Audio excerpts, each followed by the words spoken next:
Number one, biggest mistake all of you make is you don't realize it's gonna take 21 years for success. 21 years for success. 21 years for success. Now look, maybe it will take 3 years, but if you think it's gonna take 21 years, now you're in the right mindset. Everybody thinks they're gonna take a camera, post a couple posts on LinkedIn, post a couple posts on Instagram, 6 months and I'm gonna be on a yacht. It's stupid. Yeah. Okay? True. So no patience. The reason I get through everything is I want the pain, I want the process, I have the patience. I don't care when I have setbacks.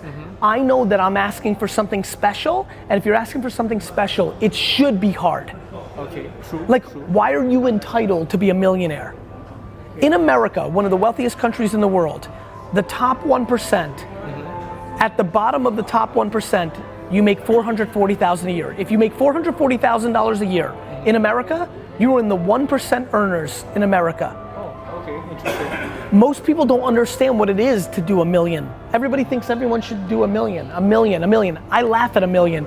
99% of the people watching this video right now, or 31 years from now, because everything will be online, will never taste a million. 99% of you. Now, when you internalize that, all of a sudden now you're gonna respect what you're asking. Yeah. I want people to respect their audacious ambitions.